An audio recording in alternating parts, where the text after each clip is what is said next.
we have myself, Jamie Lowell, Rick Thompson, Adam Brook, Mr. Hashbash, and Anton Harb. Starting off the show, we will have other people joining us. But before we proceed, we will take a look at our awesome sponsors.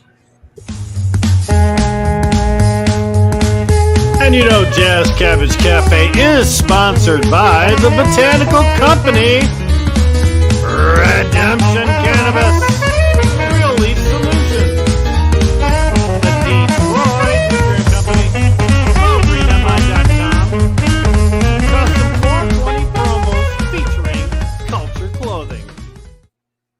You know, the music on its own kept on trying to drown you out, Rick. When you were talking, it got louder as you were.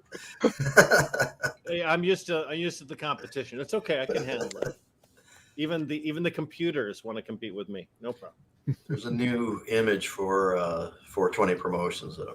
Of course, I'm going to get right on and get in there. 6 months later. Starting talking about it now, so it'll happen. Starting a process.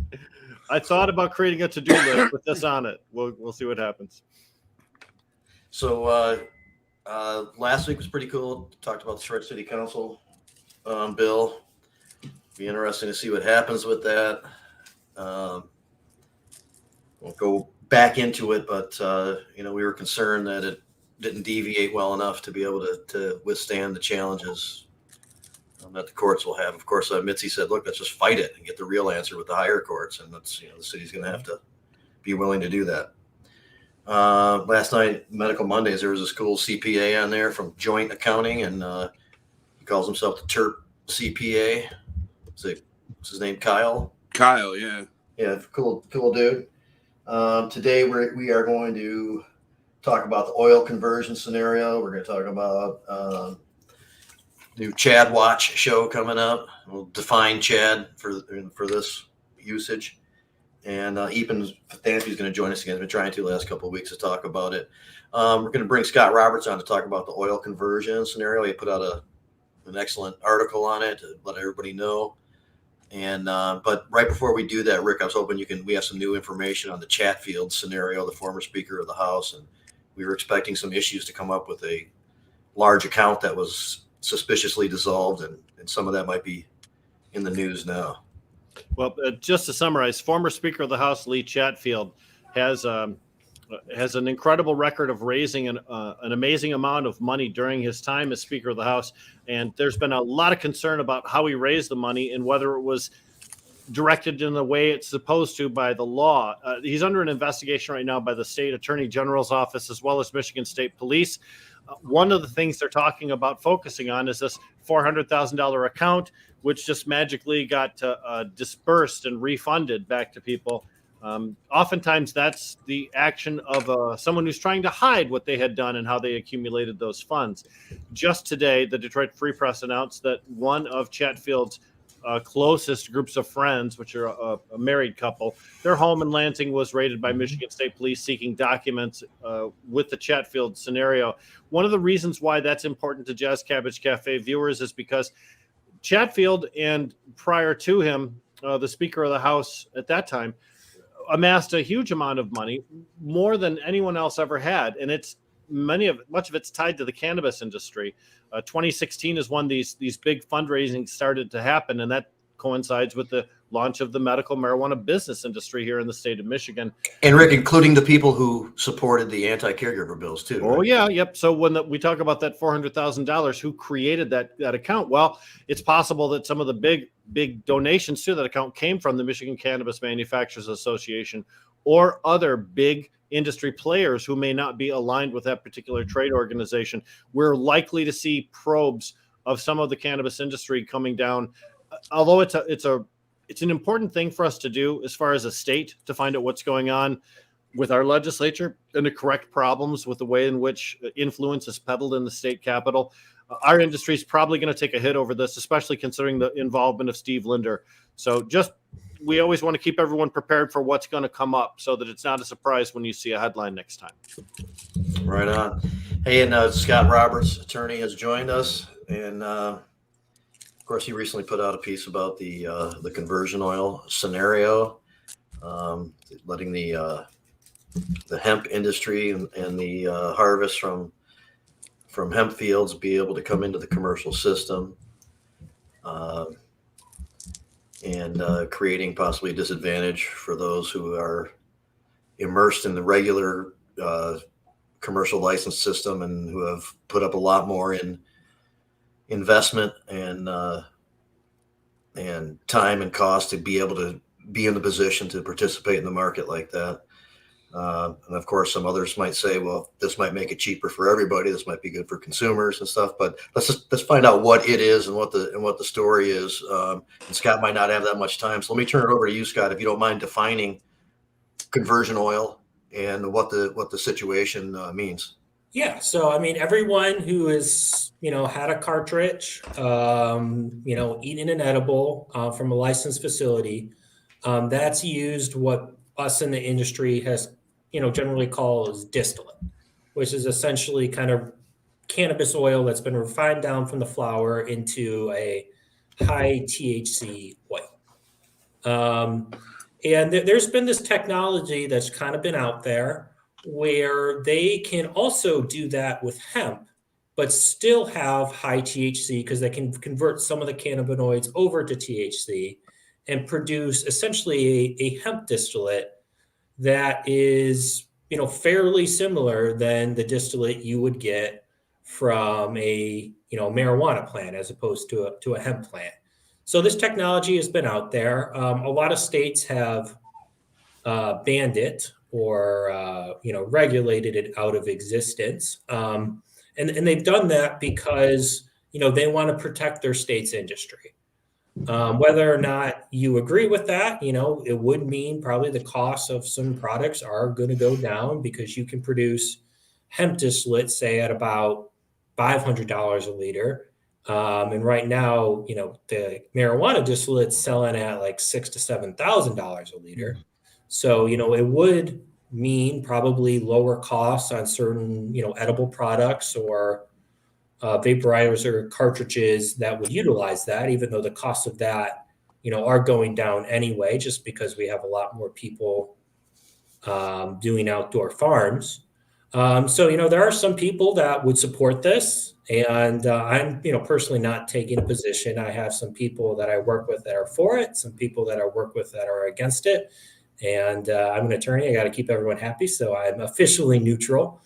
But, I will say, there are a lot of people with very reasonable complaints, with respect to this, because, if you can produce hemp in Kentucky, with a year-round growing season, you don't have to spend $100,000 on a security system. You don't have to pay the MRA or CRA now $40,000 per license to grow for like 2,000 plants under the rec law. You don't have to incur all these extra costs, the fencing costs. I mean, fencing alone can be six figures sometimes. So you're making kind of these Michigan guys who have invested a lot of money, a lot of times, we're talking millions of dollars into these farms, and they're competing against people that don't have to do anything that they have to do in terms of those costs, those licensing assessments, the compliance costs, and you're letting them kind of compete on a one-to-one basis, and, these people entered the industry under the assumption that, we're not going to have to compete against Kentucky hemp farmers, because if we do, that's going to be a struggle for us.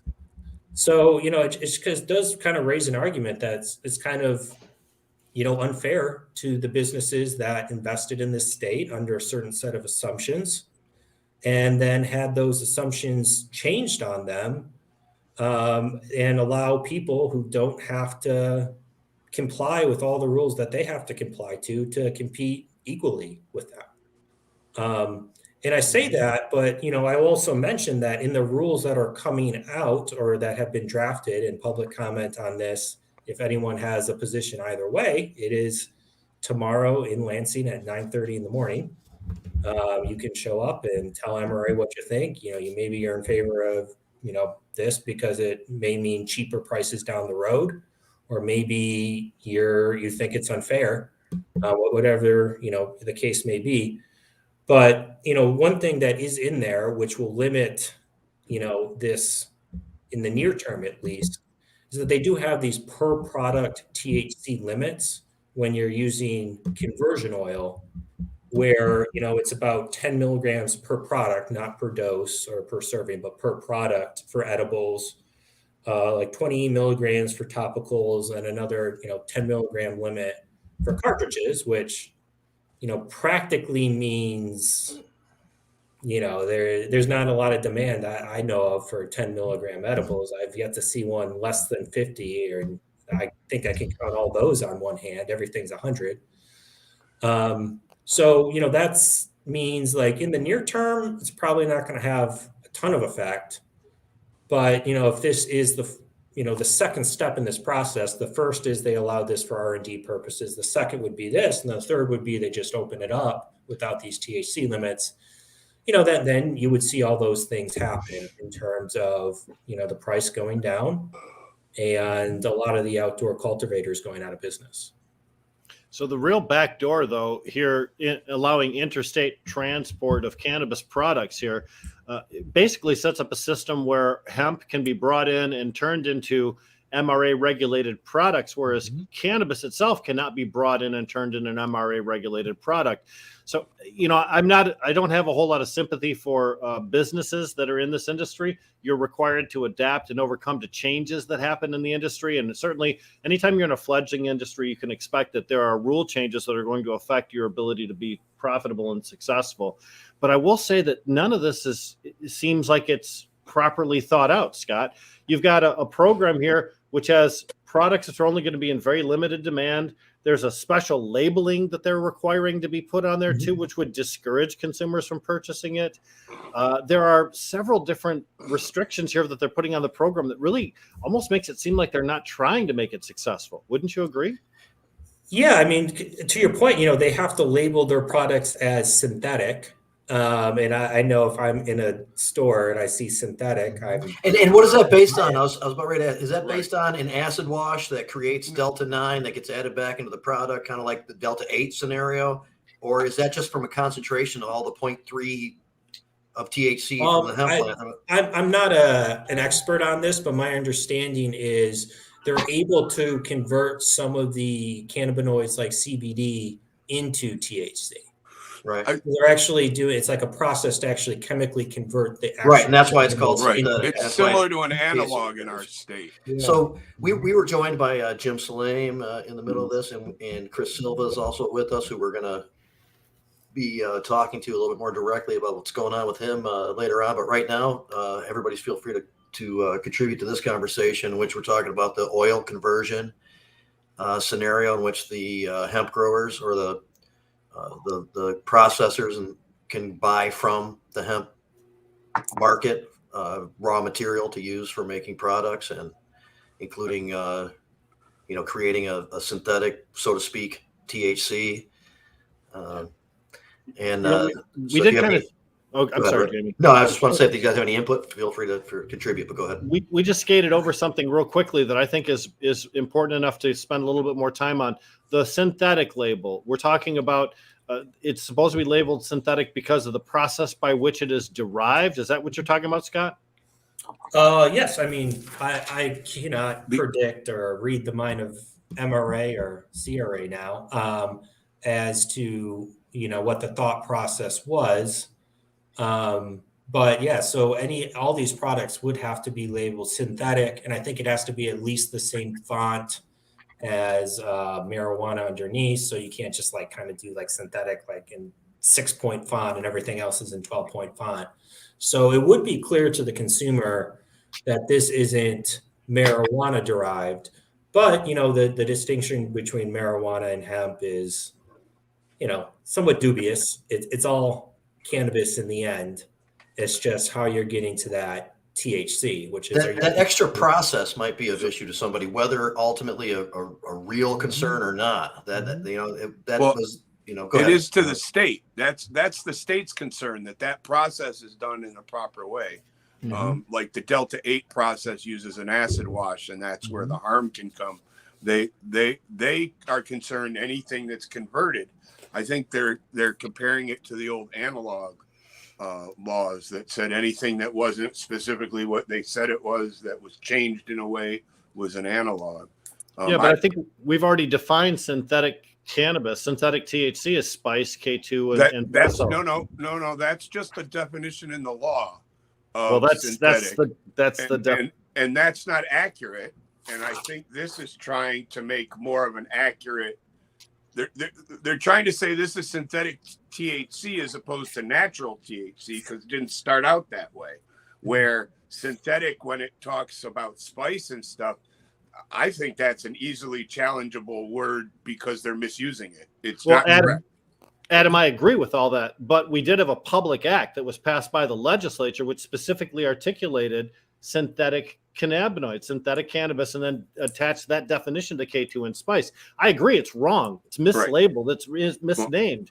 But in Michigan law, I think we already have that application for it. So I get that. And the one thing I would say is that to me, I think we've already been through this similarly, and I think we've already seen this happen once before. And I think we have some answers if we look into it. And that would be the nonsensical CBD craze that we've experienced, where they convinced people all over the country that it was okay to have this product because it was derived from all these things that were legal and it would be helpful. And these markets popped up everywhere selling, you see it on major retailers' shelves, you see it on TV ads, you see it everywhere, CBD product. And in some communities, you see stores on top of stores on top of stores, some of which is accurate, much of which is not. However, it's a legal market in the federal system. And that's, I think, maybe what just might have happened here is the same concept, that if we can get a hemp-derived THC that we can spread across the country, there will be people that don't know any better that will be more than happy to buy these 10 and 50 milligram packages thinking that they're getting what they need. And if you don't believe me, all you got to do is go to Las Vegas on Fremont Street, and there's a store that I'll bet you most of you guys would think was selling weed, and in reality, they're selling CBD products. Hey, Scott, what is the current status in Michigan? Can any store anywhere now have a CBD product on the shelf? Yeah. I mean, you're supposed to get a processor handler's license through MDARD, though that is, again, moving over to CRA pretty soon. They just released that, I think, this morning. But anyone can get one. I can also tell you it's not really enforced. I'm not sure I've been to a gas station lately that didn't have some form of CBD products being sold. And I can tell you for absolute certainty, they do not all have processor handlers licenses to sell that. But, I think there's probably like 2 enforcement agents throughout the entire state of Michigan on this. So, it's not an enforcement priority. But, even if they were to enforce it, anyone essentially can get a processor handler's license and can legally sell, hemp-derived products, including CBD. I know your time is limited, Scott. Is there something else you'd like our viewers to be able to really understand in order to fully grasp what we're talking about here with this proposal? And by the way, I've been asked several times, is there a live stream option or a Zoom option for tomorrow's hearing? I don't know. Actually, I should probably know that. Unfortunately, I'm not able to attend. So I'm just going to have to wait to hear what everyone says on it. I do know you have another 40 minutes if you want to submit public comment on this. If you feel strongly either way, you can email that to MRA-legal at legal hearings at michigan.gov. And, you can, submit your own comment. I know I have a couple clients that have submitted comments, mostly in opposition, but, there are some people that support this, and, there are reasons why this could be a good thing. There are certainly reasons why, if you're an owner of a cannabis business, you're probably not in favor of this, because, this in a lot of ways opens up the door to, a lot of products coming in from outside the system. And if you spend a lot of money trying to get in the system, you probably don't want that to happen. Scott, is it possible to import products made from hemp-derived THC to Michigan, or do those products have to have hemp imported into Michigan, and then the products derived in state from them? So you have to do the THC derivations in Michigan, but you can import out of state hemp products. So that's why I always say Kentucky, because Kentucky is the perfect place pretty much to grow hemp in terms of weather, climate, everything like that. Much better, unfortunately, than Michigan. So because of that, there's going to be a lot of that coming in from Kentucky, Tennessee, as hemp products that then go into a Michigan processor and become THC products. I got it. Hey, Scott, I know you have to go, and I'll switch gears just a little bit, and we will have you back on to discuss this further as we see some more developments, if you don't mind. But you mentioned on this show a few months ago when you were on that we're going to start seeing a war with people trying to protect their genetics, and a lot of legal wars. Is that starting to happen? And I mean, I'm getting a lot more licensing agreements coming across my desk on genetics. I haven't seen any lawsuits, but I've certainly seen more than a few cease and desist letters. So I think that's still slowly going on. It's not going to happen overnight. But what does that mean, though? Can you explain what that means? Someone's, as far as unfortunately, I do have to run in like 30 somebody seconds. thinks that their genetics are proprietary and they're trying to protect them from others using it. Right? Yeah, And the ensuing legal battles that could happen as a result of that is. That's the simple way. The more complex way would take more time than I unfortunately have.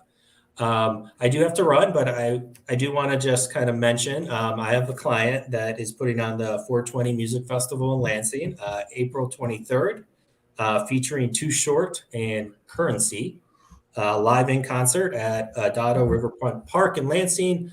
I'm going to try to make it out there. I hope everyone else does. It should be a fun event. That's my promo. All right. That'll be a cannabis-friendly event. That'll be a cannabis. Yes, that is a cannabis event. Nice. And Scott Roberts Law, if anybody wants to get in touch with you for legal advice or that too, www.scottrobertslaw.com. Right. Let's not forget that. Yeah. All right. Hey, Scott, thanks, you're man. awesome. Thank you. Right. Thanks, guys. Really appreciate it.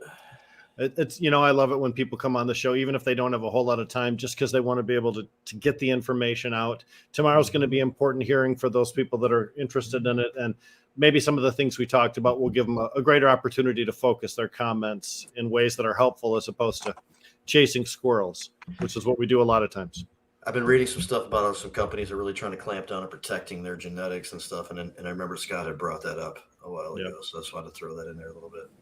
Thank you for your question, Jim. Maybe we'll get to a more detailed explanation when Scott comes back on. And again, welcome Chris Silva, sporting the Redemption Cannabis hat. Nice job, man. Well, I think Chris is now fully engaged with Redemption Cannabis. Yep. And for sure. he's a full-fledged crew member. And he's done a lot of shit, though. That's my day job, Definitely thanks for having me on the show to talk about Chads and Chadwatch. so let's go just a little bit more background on you, though, because I don't remember you being on here before, maybe once before. No, I haven't. This is the first time. So at one point years ago, Chris used to be the head of the Green Party in Michigan and took a lot of activist, politically philosophical kind of approach to things, and ended up being the manager of our 2016 legalization campaign with them. I Legalize has continued to be part of this industry and very active in many different ways and stuff like that. He's worked with other companies. Now he's with Redemption. You're at Farmhouse for a bit. Now you're at Redemption Cannabis, and you also have an idea to keep an eye on those who are not the best for the industry. And you're about ready to explain Chadwatch. First of all, discuss generally how a Chad is being viewed here. Okay. So the birth of Chad. So definitely in Ann Arbor somewhere. So Chad is basically like I think a catch-all term for. It's definitely used more in as a. It's a dirty word, a slur, I think. For Jordan, yes. Yeah, for sure. And it would be. I guess the nicest way to describe it would be somebody who's in our industry who's not necessarily a marijuana person, and this is like a really subjective thing because it's there's so many ways to describe that, right? Like they're usually not very like hooked into the counterculture aspect of our industry.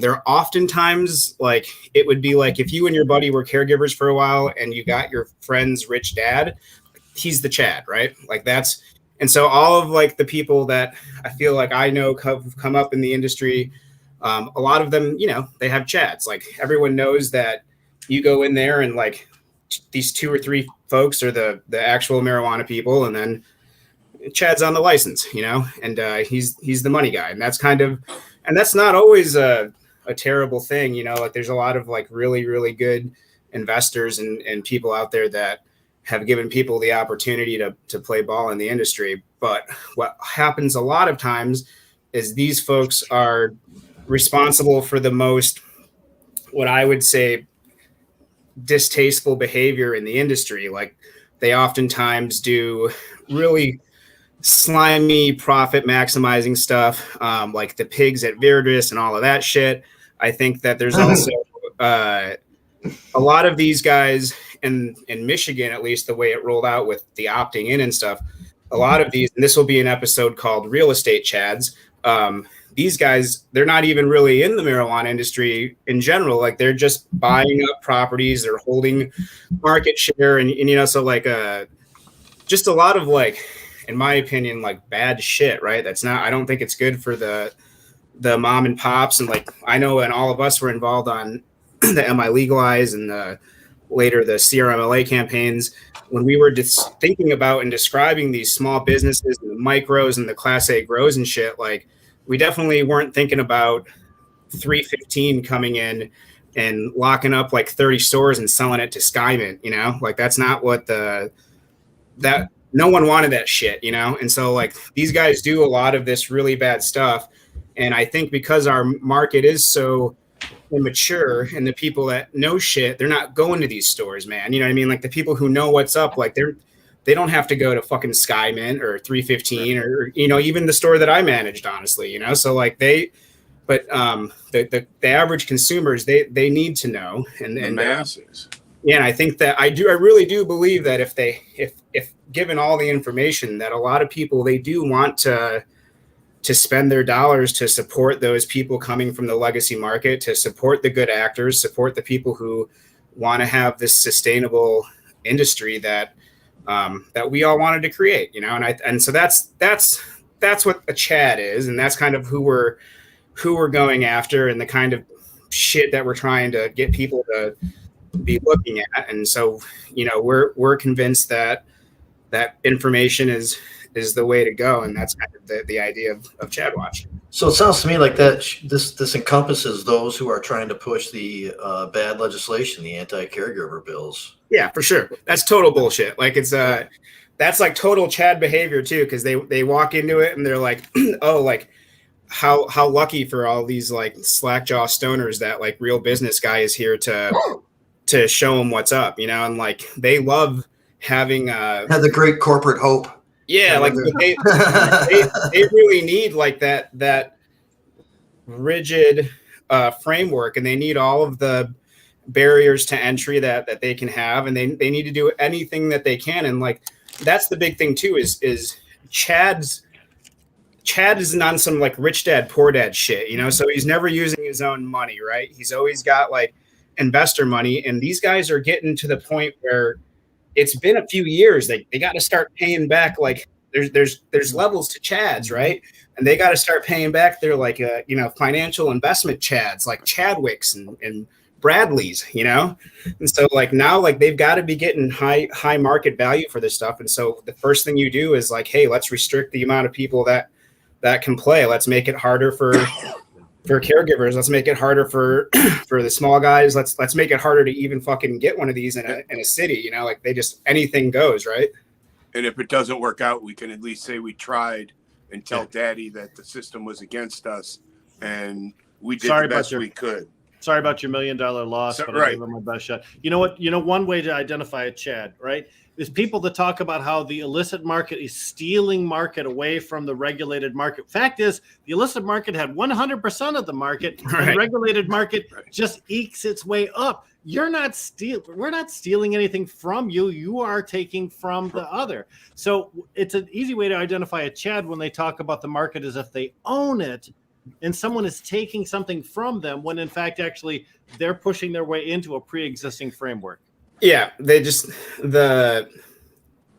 I've met people that are new to our industry that are like, hey, you know, I started growing a year ago. I hired this guy, whatever. But people that come into it with like a healthy respect and treat it like a real business. And they're like, hey, I'm going to have to come in here and like, you know, compete. I'm going to have to innovate. I'm going to have to do something to, you know, it's like any other business. And it's one of the things I actually miss the most about the caregiver days is because the barrier to entry was so low and so many people could do it. Like it really was like a very good birthplace of innovation. The license system makes that really, really hard because even to innovate is just hard. Like the R&D and the stuff like that isn't like it used to be in the caregiver days when you could just bang out and see what happens, you know? And you wanted to bring everybody up with you. And that's the one thing that the Chad will never understand is that in this game, we're happy to bring each other up. There are no secrets. There are no trade secrets. It gets out. Genetics get out. We're happy when it happens. It may have cost us, but in the end, we're happy. I mean, people, it's not like big business. And that's the difference is that Chad will never understand that. And it's because Chad has an exit strategy, dog. You know what I mean? Like Chad's only in this to get popped off. Like he's just thinking about the end of the rainbow. And you and we're talking about people that are gonna like I'm gonna retire from this industry. I'm gonna get the gold Rolex and shit and go down to Boca and die. It's a marathon. It's not a sprint. Yeah, like this is my entire life. It's a career, not just an investment strategy. Yeah, and I think a lot of the people that we're talking about, like that's how it is. But Chad ain't thinking like that, so he can't give a shit about anybody but the bottom line. Yeah, the approach is as if it were a seasoned industry, as if it were already established and not something that's just now being shaped. You know, that's Chad's appropriate. Chad's a day trader. He's not part of any lifestyle. Right. You know, I gotta say first, Chads and Brads, I'm really sorry about you guys have that name. For sure, it's so unfortunate. Yeah. Something else going on. This just call them like cannabis, like dickheads or something like that. No. I'm gonna square on. Yeah, they already named the podcast. Well, then Chris, change the name of the podcast. That's Got a lot that's invested, the way man. The wheels of corporate cannabis, they roll slow. So What I think is crazy, guys, is that you know even this hemp idea of like importing hemp, that's all for the Chads out there too, because that's going to totally dilute all the companies in Michigan. And this, I think it's all basically to snuff out the original movers of this movement, which is incorporating more of the action underneath the licensed umbrella. That's sure. It's like if you're the right Chad, you're like, hey, cool, this is great. I can grow all my dirty hemp in this other state, ship it in. And even honestly, man, like the label, these custies don't give a shit. If it's cheap enough, like, and if it gets them, if it's close enough on effects, you know, like, I mean, the stuff that they're buying in the actual market now is insane. Garbage. Like, you know, like it's garbage. Like the cartridges with botanical terpenes and all that shit, it's garbage, man. So they're already on that train. If they can get it, and it's cheap right now, and if they can get it like. And I think they could. I mean, I'm not an expert on the conversion in the economics on the hemp oil stuff, but I feel like they could get down to like a $5 full gram hot dog water, like a really, really nasty hot dog water one, you know, like, and that's people will pay that shit though. And then they'll buy all of it up, you know? And these people don't have to save much to make large sums of money. So it's a stepping stone process for them. As they can learn more, they do more. But they're never going in the opposite direction. That's the one thing you have to understand is that nobody's coming forth and say, look what I have, this new process that provides you with better. You don't hear that. There's nobody doing that.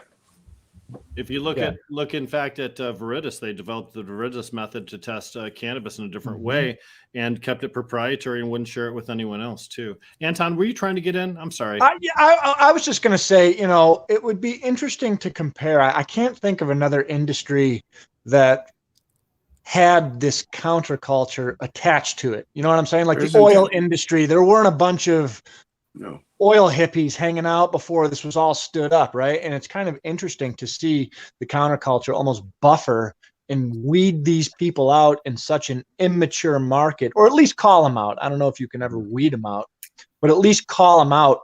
And I wonder if we're looking towards the end game, if that's going to protect us to a certain extent, if that makes sense. Well, don't forget our market's so big that we'll never weed them out. That they just bounce to the next community that doesn't know any better and play their game there. And, It's all based on who you hire as far as public relations and lawyers. You can sell a municipality, you can sell a legislator, you can sell almost anybody on something if you have a good enough story. And Chris, I know, and they don't understand it well enough to know the difference. Right, So that has been happening. And part of that is the problem. They believe the first voice they hear because they have no information. So if our industry is not the first voice they hear, you present yourself as the expert or the industry or the activist. I've got a business card. I want to bring this one back here a little bit and say, I mean, presuming big business will eventually, maybe the Philip Morrises would come by and buy out the MCMAs, or whatever, who have in turn already been incorporating the other companies like we talked about, Skymet and 315 earlier and stuff like that. That's probably true. And that's probably, a reflective of how our system ends up working. But at no point are we obligated to hand that shit over to these guys. People should be making a lot of money along the way. There should be opportunity along the way. There should be some fairness. And what there shouldn't be is what I've always said is have whatever industry you want. But me and my people who choose to work outside of your industry should not be subject to these bizarre punishments. You lock people in prison because they grew a plant that's legal to sell? Right. I mean, it's worse than it used to be. They're still sitting in there, man. Prison because we were doing something that was illegal. Now we're rubbing their face in it, and now it's just crazy. I mean, it's almost getting worse in some aspects because of the hypocrisy. Our industry is very dynamic. We're seeing prices fall to a great extent. We're down to, according to the MRA, $187 for an ounce. We're looking at people that, as Chris properly mentioned, people that had like a 10-year plan, and that involved being able to repay a big bill that they accumulated up front so they could have these gigantic mega grow facilities, or they could hire these Toronto designers to come in and make their cannabis store look like you're selling, Shinola watches or Apple phones. And the fact is the piper comes due, the payment comes due. And right now is when payments due at a time when the cannabis pricing is low. So when you look at a proposal like we talked about earlier, bringing in alternative sources of cannabis from other states, potentially, simply the hemp industry in Michigan isn't well established enough to be able to supply a huge amount of biomass. A lot of that would be used in that program would probably come from out of state, especially since there's big accumulations of biomass already out there. That's a kick in the crotch, man. That's a big punch to people who are trying to pay bills. And I'm not necessarily speaking about the Chads out there because they can go to hell as far as I'm concerned. The point is, every Chad out there has about 100 real, honest to goodness families out there who depend on him, and they believe in the shit story that Chad sold them. And then when Chad goes out of business, a lot of innocent people get suffering. And we've said it so many times, and you just are reflecting it, that you come into this business and you're not familiar with the history. You're not aware of the culture that's underlying it, and you don't understand the nature of the product that you're about ready to engage in, and you view it as a widget and not as the complex thing that it actually is. Right. And bad decisions are then made. Well, and when you try to market this particular product as if you're marketing jeans or a cheeseburger, you fail to understand that this is a unique product because it has a parallel and overpowering black market component. You cannot market to our people the same way you market to people for jeans. There's only one source of jeans. Nobody's sewing jeans themselves. You're going to a store for jeans. So if you want them, it is store 1 through 12. You have to choose from. If I want cannabis, I don't have to choose store 1 through 12. I can choose friend 1, friend 2, friend of friend 3. using the regulated market is an option to me, Right. not a requirement. The pie's big enough for all of it. So you can't market in a way that offends people who use the traditional market. You can't go after home cultivation because that just marks you as an Theo's asshole. mentioning this right here too. Like, Go ahead and read it. Well, let me put it back on. Sorry. Lobbyist strategy for the dispensaries and growers is to remove any competition. That means caregivers. So that's true. It also means anybody who is not them. That's Right. been their MO. And Smaller businesses, That's- everybody. And that just goes to show how out of touch the Chads and others. I mean, there are pot people out of touch that don't understand. And I hate to, because he was a dear friend, I hate to tout his book.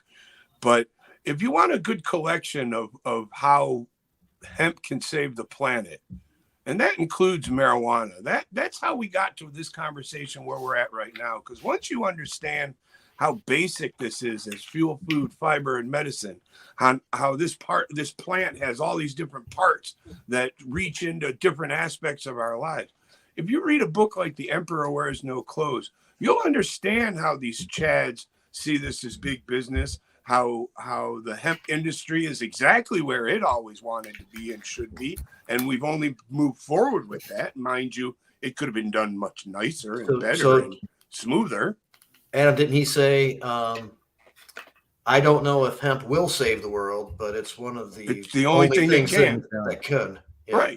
Right. I mean, these are things that there are all these different aspects to this. And now you have big business saying, hey, we can take advantage of this new cultural phenomenon. Mm-hmm. Just like big business took advantage of the hippie culture. I mean, so we've all seen it, and they're here now.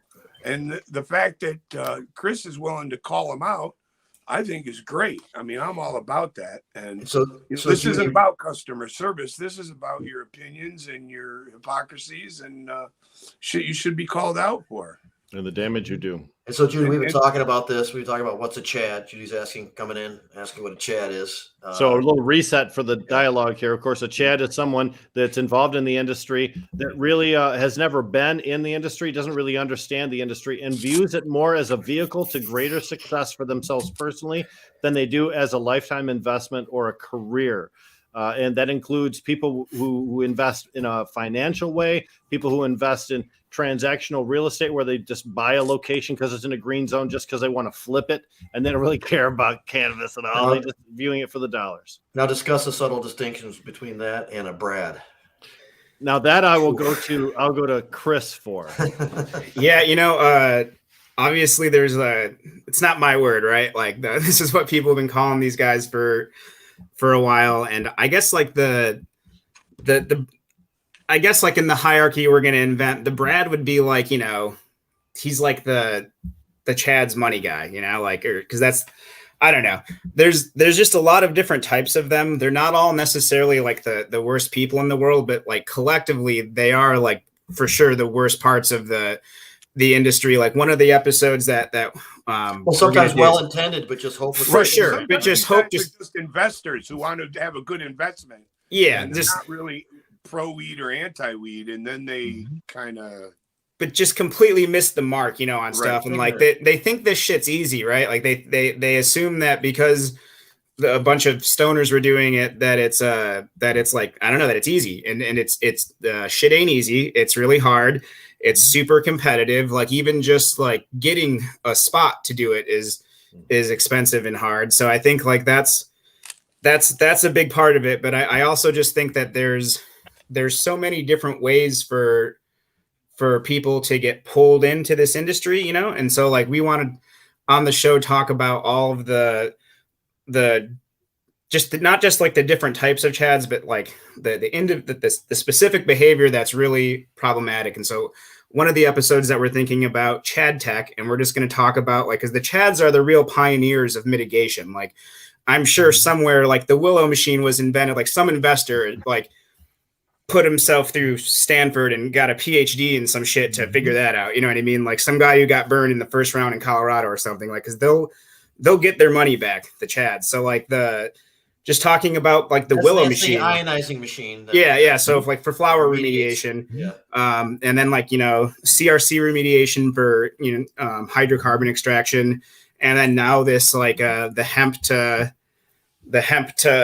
THC conversion, that would, I think I consider that a Chad tech. I'll be honest, I don't really know enough about Chad tech. Yeah, I don't really know enough about it, but it seems like it will be very disruptive to the market, and that would hurt my friends. So I'm not for that. I don't know that any of my people are set up to really utilize that, but I just haven't really even thought about it much more than a couple of days. So it's hard for me to have a hardcore understanding of that even, It really is just kind of sprung upon us, which is one of the complaints about the MRA on this particular issue. There's not press releases. There's not a lot of heads up on this particular one. They just sort of folded this right in, kind of right on the heels of the governor announcing that the MRA was taking control of the hemp industry away from the Michigan Department of Agriculture and Rural Development. So it's pretty clear that this was a coordinated effort that happened, with a lot of wheels turning, and it was kind of kept quiet to those of us who are, consulting with the MRA on a regular basis. But once again, no stakeholders at the table. It seems to be a very common situation, even though they come to the ball game and they play pickup on the weekends. You can't have a stakeholder meeting in Michigan without representatives of consumers, because consumers are the most important stakeholder in everything the MRA does. And the fact that they have these meetings among stakeholders, and they invite lawyers and public relations specialists and scientists from labs, but no actual consumers. Law enforcement. Just Holy pisses shit. me off. I mean, come on. Yep, that's true. Law enforcement as well, as if they had a say in how we're supposed to craft laws. They're just supposed to. We're trying to enforce the laws we give defund them. those motherfuckers. Well, I think refund is a better way. Table. But let's talk a little bit more about Brads and Chads. Now, multi-state operators are oftentimes seen as Chads, but some of these MSOs actually come from people who know what the fuck they're doing, right? Yeah, no, for sure. So that's like that's the challenge, right? Is like, it can't be like just a catch-all, for anybody who's not like the absolute smallest operator. And yeah, just anecdotally from just talking to some of the people that I do that work for some of the multi-states that do know what they're doing, like they know what they're doing. They treat their people pretty well. They have a healthy respect for the culture. They're definitely the ones where they don't walk in like, all the shit sucks, we're bringing all of our brands, like, I mean, it's overwhelming in a lot of the new people in Michigan that aren't like who we're talking about, like in their branding and in all of their stuff. Cause I used to manage a dispensary for 18 months, almost 2 years. And we would get all the time hit up by these Chads, like, and like all of their shit was exactly the same. Like, it'd be like, oh, like, we used our innovative blah, blah, blah bullshit. And, we saw that like nothing in the Michigan market was good. And like, there was this really like hardcore need for this like really premium product. And it's like, dog, no, there wasn't. This shit has existed for years. And it was just some guy. And then it was the caregiver stores. And for a while it was in the regulated stores under the emergency rules, when you used to be able to buy that shit from caregivers. And so like, just the way that they present that shit is it's just so off-putting for anybody who's even just remotely tangentially been around and seen how it's actually played out, because they just have such a pretty blatant, like, it's part of their fucking marketing to be disrespectful about the industry and the culture that's here.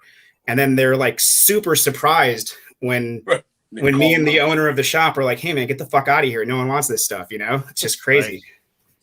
Right. Yeah. You got to wonder too how. Oh, I'm sorry, Rick. Go ahead. No, please go ahead, Anton. Also, you got to wonder how deep the feds are into this whole thing as well, because the feds just announced that they introduced their own amendment. They want to amend the hemp bill from 2018, and they want to raise the THC level. I think it was from 0.3 to 1%.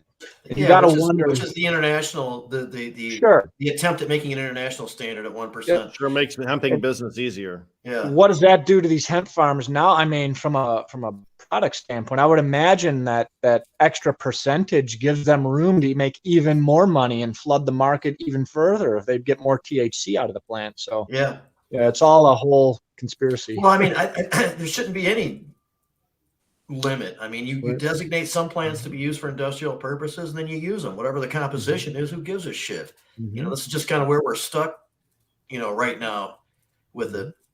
You know, the other thing that bothers me too is that we have two different sets of rules for hemp and cannabis. I love that we do, because I think hemp deserves their own set of rules, which is as little regulation as possible, because it doesn't hurt anybody, doesn't represent any potential for harm. But if you have both of those products grown under different sets of regulations, both competing in the same stores in the same marketplace, that creates a dichotomy, which again just destroys the concept that government knows what they're doing. If you're creating this kind of a divergent pathway, you're really not representing an organized program. You're really, it really looks like you're capitulating to big business interests, is what it looks like, to be honest with you. Surprise. Well, we hope that when Whitmer was elected, that this is one of the things that would change about the Marijuana Regulatory Agency. And then they put, you know, anyway, the whole thing is just not where we want it to be. But back to Chad's, though, what's the deal on what's the terminology for one of these guys who's a bud tender, who's probably smoked like 10 joints in his life? He likes cannabis, but he's not really an expert. But then he spouts off about all these different little factoids that he thinks are important, and he makes himself egotistical by design in order to compensate for his lack of knowledge. What do we call these under-informed but overly dramatic bud tenders? Whew, you know, I don't know. A weed dweeb. A weed dweeb. I'm digging it. Yeah, we'll have to come up with just like a whole glossary. Right? Yeah, These are the people that go, "Hey, it's fire! It's fire! Fire!" So everything I've got is fire, man. This whole store is fire. Okay. So what's funny is I had a vendor day the other day, and the bud tender, really, really good bud tender, very knowledgeable, like 100% opposite of what you're talking about. Actually, very, very knowledgeable young man, and he used to work at a dispensary, which I don't want to mention because we kind of mess with them a little bit. But like he was, I was asking him about the one that's by my house, and I was like, "Hey man, like every time I drive by there, it's kind of nuts, and I don't understand because the place kind of sucks, you know."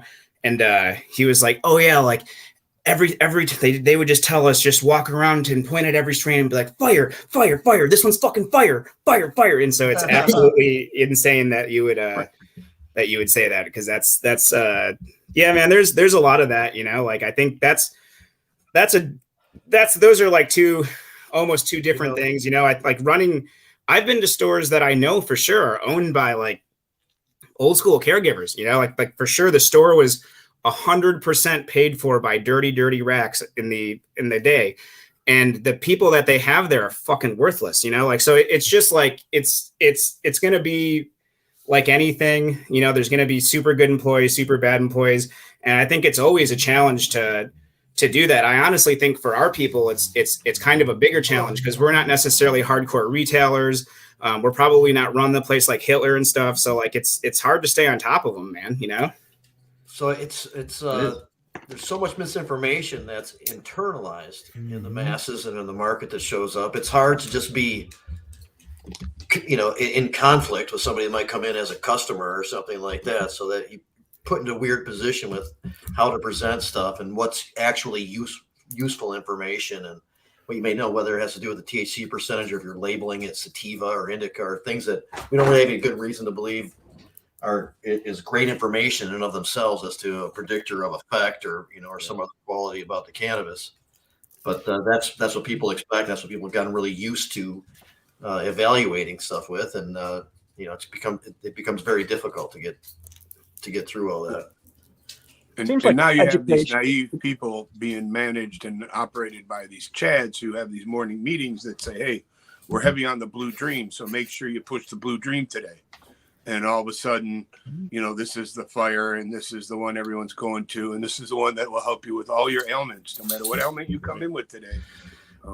And so people are asking, we've kind of alluded to, we haven't like taking the issue just directly, but there is an all-encompassing agency that's going to bring the hemp side of stuff into the fold, with what was the MRA, is the Marijuana Regulatory Agency, is now the Cannabis Regulatory Agency, and it houses the hemp scenarios that we're discussing here.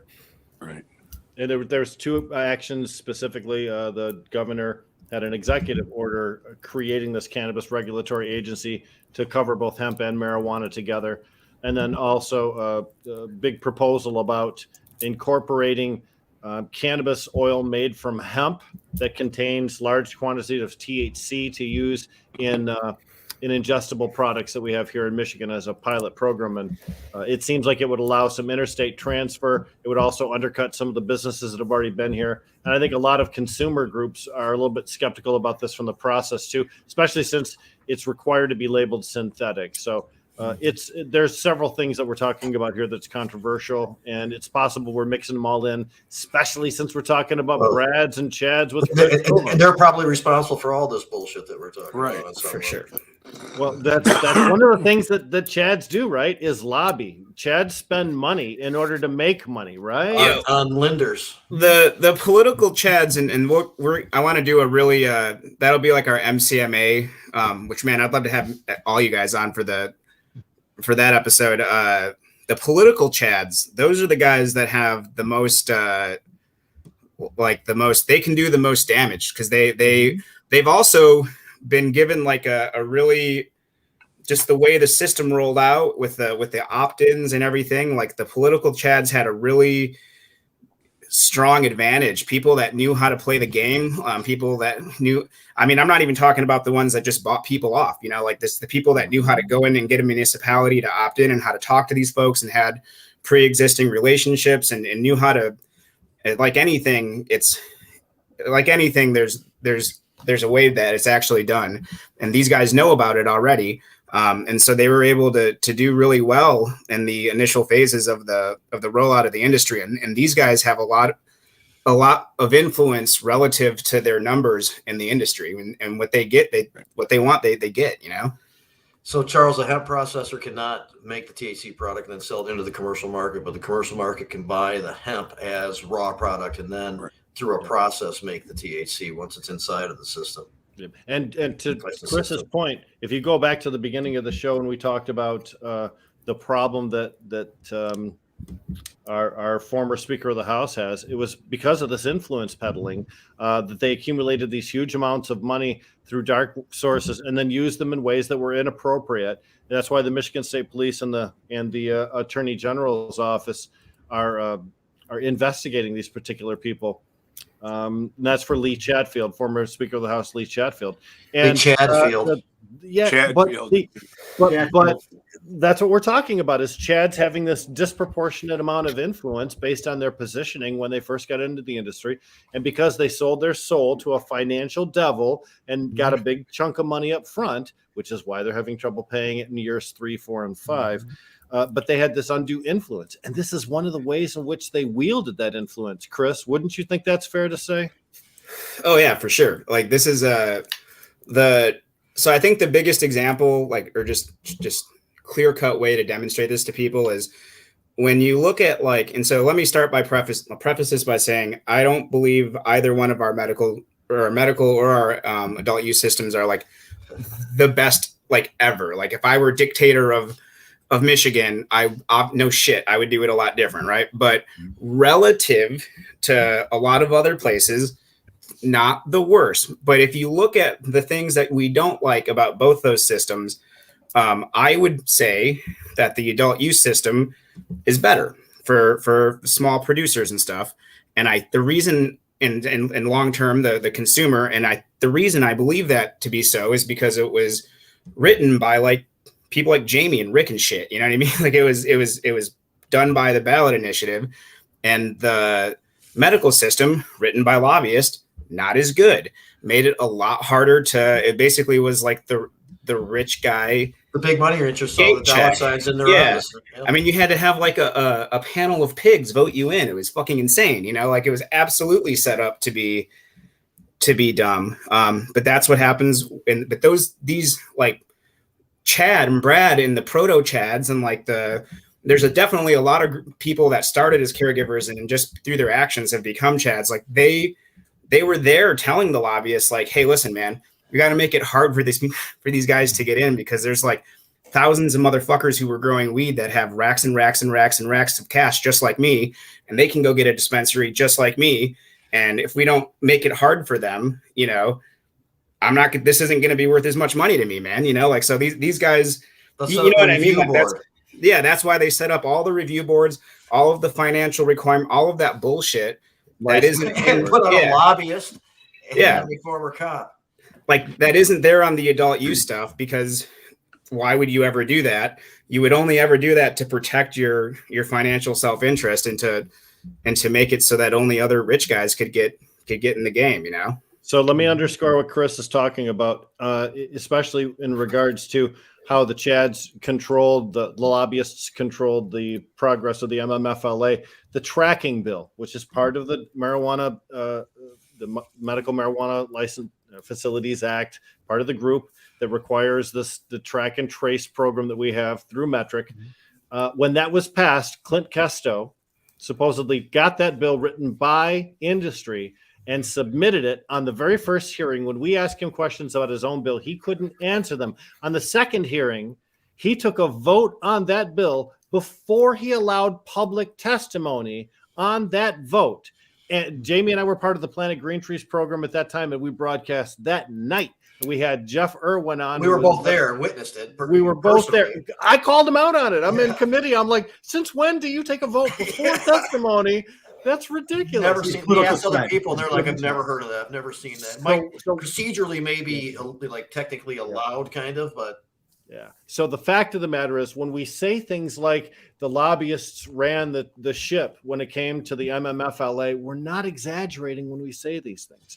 It's absolutely true. And when he says that it was more of a people-oriented process for the MRTMA, for the legalization law, and we got a better law because of it, he's absolutely true about that as well. Mm-hmm. It was a difficult road, and we tried to fix a lot of the things that were wrong about the medical program. But Jamie Lowell on my screen over here is one of probably 9 people that can legitimately say that they were authors of that particular program. And you know, I was on the outer circle beyond that, giving input through MiNORML as well as through the MI Legalized group, being on the boards of both of them. But Jamie's one of the real heroes there. So it's all true. Just to give credit where credit's due, because, you know, history sometimes gets so muddled, and there are people that claim credits that they don't earn. So when you talk about somebody who earned it, man, you got to celebrate that. Well, you know, and there were a few of us there. I mean, in particular, there are others who were friendly for sure, but there was Matt Abel and Jeff Hank, and the 3 of us. I mean, there are others, like I said, that were friendly. Robin was there, so was Dan Groh. Mm-hmm. So was Daniel Koropkin from the ACLU. There are some other friendlies there, but us 3 really did step in and get some shit either stopped or put in. Oh, that made a difference, you know. There's the push for legalization, like so that's what I get bummed out a lot about that, because I'll run into these Chads that are like, oh, I've been a marijuana advocate for blah blah blah blah blah, and I'll be like, oh, cool, bro. How many fucking signatures did you do? Because I know right. I looked at every single one of them, and I got a copy of the signatures, dog. I'll look it up right now. Like, 2 campaigns too, the 2016 and the 2018. Yeah, your name's not there. You're full of shit, man. You know, like, and I remember the people that were there on like the first go around. Like, you know, Mark Pastorini from Ohm. Like, there was a lot of times when homie paid my it was my check. I was able to pay my rent. Someone else who just complete, you know what, just to put this out there, Danny Trevino, a fucking hero. So many people I know, like, he taught them how to grow and shit. And there's so many people running licensed facilities that Danny, you know, brought up. I got my first marijuana card from Danny. There was so many times when there was no money in MI Legalize anywhere, and Danny just like straight up pulled $1,000, $500 out of his pocket in cash and put it in my hand so I could keep doing the work that was building the movement that I strongly believe, you know, helped a little bit, at least in pushing, you know, a really good legalization bill. And so And Danny's in jail. Fucking jail for some bullshit, man. Yeah. And then there's all these fucking Chads walking around talking about how they've done so much for this industry. And for the most part, they're just trying to extract every fucking penny they can from our community, like from consumers that people like fucking Danny and like heroes of mine were taking huge risks, you know, huge legal risks to give them, to hold it fucking down and bring them, medicine. It's we insane, should talk man. about Danny a little bit more. I won't get too deeply into it, but here's a guy who like was challenged by state law several times, won repeatedly several times. And they just wanted him so bad they kept on trying to flip this off to the feds, and that's where he is now, is in federal prison because, of course, it's still illegal. And Daniel says we'll be able to nominate Chaz or Chadwatch. I know it might be a little premature, but there was some pretty fun talk of a future project that might take place in March, where something like that could come true if everything. I would love to see that. That would be great. You want to discuss that? It might be some, we might do a little bit of a March Chadness, you know. So yep, there you go. Very promotional. Yep, and I think we're gonna pick 16 of the most, you know, chattiest motherfuckers we can find in the Michigan industry. We'll give them their appropriate seeds, and we'll let the people vote, man. We'll let the people do the nominations, and we'll let them vote. And I guess it would just be clear that like the winner, like you don't want to be the winner, right? Like the winner's like a real asshole, right? So I think that'll be fun. I think we're gonna roll that out over a couple of the first shows, and so that's coming right up for sure. Well, you have to have a little Chad bio on. So I want to get the term that I heard. March Chadness. That was awesome. Yeah. Quite awesome. Yep, you can have this Chad is a slam dunk. Yeah, for sure. Like Chad is an airball. No, it could be. But we can say the Great Eight. That I missed that. I don't know. It got switched to the Elite Eight at some point down the road. It must have been trademarked or something. But yeah, no. Chadwatch, don't worry, is legit gonna have a lawyer sign off on all the shit because I know Chad's. We're gonna get a Chad level lawyer because shit could get wild. Valid point. Chad level lawyer. That's a new lexicon right there. Yes. Oh my goodness. But you know, the reality is we have to live in a world where Chads exist. And so one of the things we should talk about is coping mechanisms for when you're around a Chad, because clearly there are times when you're in a public gathering, you know, maybe an MICIA cannabis event, you know, where there's a whole bunch of people from different companies together. And all of a sudden there's a guy drinking a girl's drink and he's talking to you about the future of the industry. And he's talking about how he's going to dominate and destroy all these other small companies because they don't know shit because they didn't come from Colorado. How are we going to cope with that? What's the way that you handle that, Chris? Come on. Well, obviously, I'm the probably more extreme spectrum of this. You know, you know, I don't know, man. You know, like honestly, I run into these Chads, you know what I mean? Like it happens in life. Like they used to come to the store I managed and try to sell. I mean, you're not like, and honestly, usually the person that you run into, they're just some fucking person, you know what I mean? They're like, I had like a lot of times where like, I was like, ooh, maybe I was a little bit too hard on the. It's just their job. They're just trying to make a sale. Oh dude, when the MCMA shit first hit, whenever their reps came in, because their reps, like they're just doing a job. They have to hit 20 stores or they're gonna get fired, you know, and like this guy's like, shit, I'm the Grand Rapids rep for MCMA mids pusher. And you know, like he probably just watched me on the smoking rope being like, oh, F these Chads, you know. And they're like, oh yeah, bro, you're going to Farmhouse. He's like, shit. So like I'm always like super nice. I'm gonna say, hey, listen, man, this isn't like you. I know it's not like, I know, like, no offense, Jim, but like I know when the Chad board at Flourish is coming up with super important policy, they're like, oh, let's talk to Grand Rapids sales rep Jim and see where he is on it. I know it's not his fault, right? But I'll just be like, we can't fuck with you, and here's why. But you know, I'll give him the whole thing, and I'll be like, I tell you that because in all sincerity, other than just like it's fun to talk shit, you need to go and tell your bosses this so Here's that what I was told. yeah, so that they're just so that they know, like, hey man, feedback from the field. Yeah. yeah, like whenever we the 2 out of 10 times we run into a real marijuana person, this is the shit that they tell us, and you should just know about it, you know. We did not just not get a sale. Here's why they won't buy from us. Right. Yeah. With a very clear sign that we're doing something wrong, and if you don't correct it on a higher level, you're never going to get that comfort. They know, man. Like, you know, they'll get different jobs at better places, and they'll come back into the shop and be like, hey bro, like, for sure, you know, like that place sucked, you know, like I get it. That's how it is. And sometimes if you're trying to get a foothold in the industry and you don't have like a lot of other connections or know a lot of people, like sometimes, yeah, man, sometimes you're going to work at Flourish, you know, and if you live in Grand Rapids, you're going to work in Flourish or like the Grow at Terrapin or 315, you know, like it's not. I know people that live in a city like Lapeer, who really Walmart is probably the largest employer in the city right now, and they have no choice whether they like Walmart's policies or not. They need that job, and you can't really fault people who are just there for that particular purpose. But by the same token, when you are the customer-facing agent responsible for that company, you are expected to have a thick enough skin. As a retail store manager, I dealt with a lot of sales representatives from vendors who had underperformed for us, and they had to hear about it from me.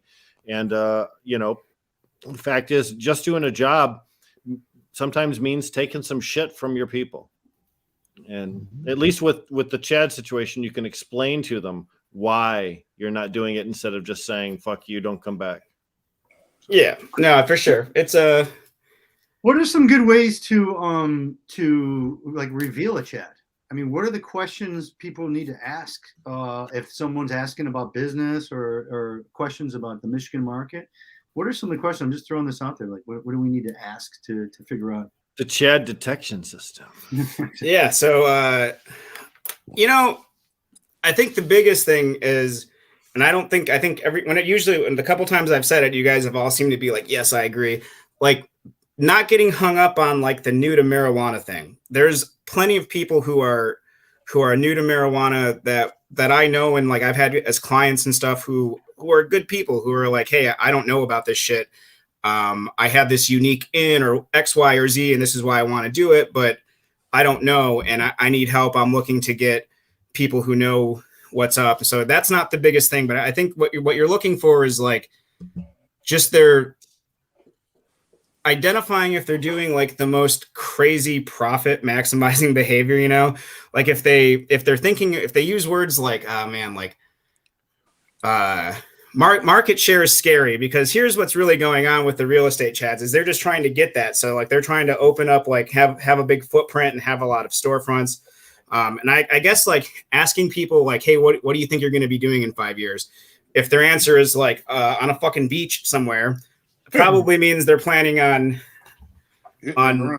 selling out. You know what I mean? Like I think that I believe personally that this industry is best served by having a higher amount of operators and having them be smaller operations that are more passion and quality driven and are sustaining a smaller amount of jobs, but maybe better jobs, and kind of having an industry that's based around that.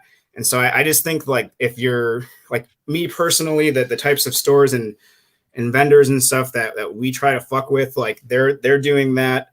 And so I guess that's what I would be with. I just assume everyone is kind of chatty, and then just like try to look for good traits that you know that you know are good, and that you yourself, I think from this conversation that everybody's on the same page on, is that we're trying to have an industry that actually works, that gets people into it, that can compete with the legacy market, that offers good products and options for consumers, like at a lot of different price points, and leaves room for a competitive landscape so that people can enter and not have it be super crazy either way, you know, like not having a super high swing on pricing, just pretty basic shit. And I think that the Chads, they're way more interested in just like securing their market share on really just the consolidation, because that's what they're all getting ready for, is to flip it to the Game of Thrones winner in like 5 or 6 years, you know.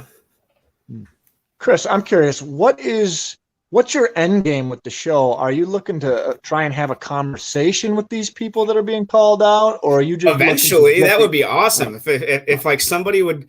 I think about that a lot, because like like I do think some of them really believe them to be well intentioned, you know, and so I do think that some of them would honestly be kind of put off by it. You know, in fact, I went to college with one of these Chads, a pretty well-known one. I was just thinking about him. Yeah, like, and he definitely sees himself as a good dude. And you know, like when I went to college with him, yeah, he was a pretty good dude. And I just think that sometimes in business, like, just the radical self-interest kind of makes shit, you know, super hairy, man. You know, and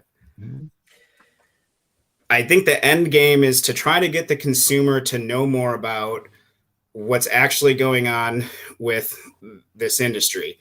The model that a lot of stores are doing, the model that like we don't touch on this a lot, but like some of these stores are doing absurd shit, you know, like there's people that are running on like the 3.5 up on like retail pricing, you know, like they're buying shit for $10 and selling it for like 35 or 40, you know, like, so like there's 100% markup is more typical. Yeah. The good old fashioned double up, like that's what it should be about. You know, you should be buying something for 10, selling it for 20, maybe putting it on sale, doing some crazy shit once in a while, you know, like, that. So like I think that if people knew more about how things work, if they knew more about the stuff that they're doing with mitigation, the stuff they're doing with these really aggressive real estate plays or political things, I think that there could be pressure to stop that. But I guess like the long game on it is just, and I don't know that this is like a thing that can actually be accomplished, but I just am residually kind of bummed out about a lot of the things in the new industry, right? Like I see a lot of my friends that honestly put in a lot of money and time to building this shit. I see them back at their straight jobs because they couldn't get a dispensary or a spot to do this in. And I see a lot of like the stuff that made this industry like absolutely banging when we were getting going in it in the Lansing market, when there was 90 stores. Like I see a lot of that shit dying.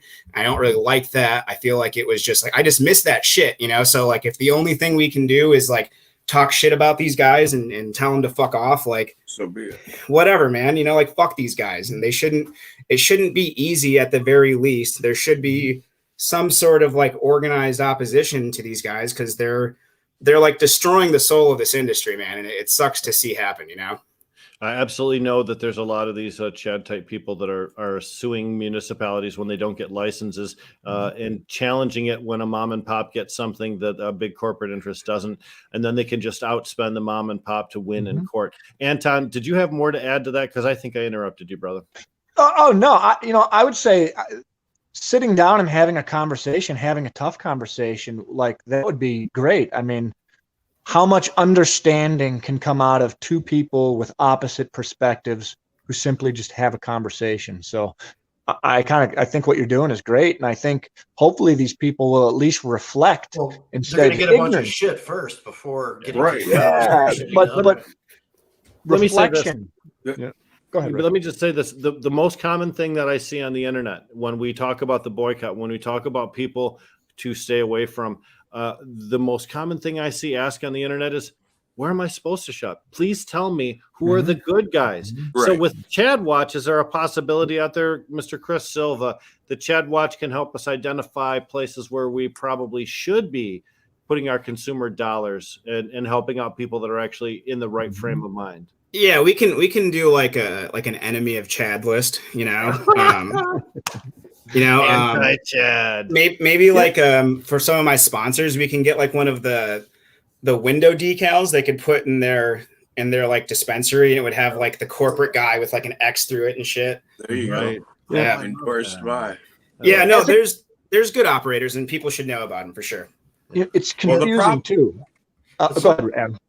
Oh, I was just going to say that one of the problems we have as a culture, which has now spun its crazy self into an industry, is that we come from a culture where we don't talk about each other. We may talk about each other in our very small circle, but because it was an illicit market, we didn't out the guy doing bad business because, well, it was illegal and we were part of this. And so we kept it quiet. We dealt with it within, but we don't really deal with it because in our game, you just spin off and go to the next community and you can rape and pillage and, and those doing good business ultimately draw the people, and those doing bad business don't. So that gets worked out.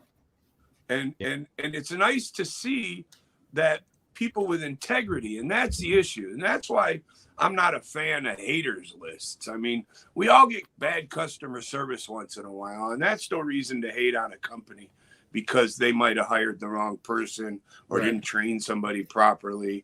I mean, that's not the face of the company. That's not what they want. We know that. But when it comes to situations like this, where you have people with integrity who are looking at a situation and saying, you know what, we're going to call you out for your hypocrisy. We're going to call you out for your bad business practices. We're going to call you out for the way you treat people within your organization, not because you have morons working your front counter. I mean, that's another whole story, but it's deeper than that. And I think that's what this industry desperately needs, because I think there are people who would actually study up on who to deal with and who not to deal with. They would rather go to just like they do with organics, There are people out there that if they can find organic flour, they're going to drive cross state to buy that organic flour. Yeah. Well, that's one of the advantages. I'm sorry, Anton, please go ahead. I was going to say, it's gotten so confusing too. The market's gotten so flooded with all these different brands that you get these different white labeled products that you have to do a lot of research to figure out, well, oh shit, that was a common citizen product or whatever. It takes a lot of research, I think, to educate folks into who really these brands are attached to and what they're about. But as I was going to say this before, we have tried to have some reasonable conversations with some of these decision makers. For some reason, one of the guys we were just referring to decided to come on Medical Mondays a few months ago now. Maybe, I don't know if that was maybe even a year ago now or something, a few months ago at least. Rez, it was probably a year. Yeah. No, it was, I'm talking about Randy Buckman from Pleasant. Randy Buckman, yeah. And we tried to very straightforwardly and clearly articulate the issue. I mean, they left the MCMA. They put out a statement about how they love caregivers. He was the president of the MCMA and walked away because of their anti-caregiver status. But when it came down to like, okay, so you're on our side, it was like, no, we still support taking away caregiver rights. Yeah, we still do. Double down. We just don't want to be stained by having the MCMA reputation, but we're still going to espouse the same values. They're not purely ignorant. They understand, everything. There was many people there capable of offering up really pertinent information, and we did. There was the host, obviously, Berg and Roach. Rick was there that night. I was there. Spartan Grown. Yes, the Bros Grow Show. We fought with them pretty actively. Yeah. Hey, this means that we have another definition that we need to look for, Chris. These cannabis companies and executives who really do evil things in the legislature, but then also give money to sponsor charity things or try to buy former felons to give them product lines in order to use them like carbon credits to try and scrub away their bad deeds. They give these grants to people who are well deserving and really need to have some love because the system treated them like shit. But these guys just basically use them to try as a public relations fix to cover up their horrible shit they do.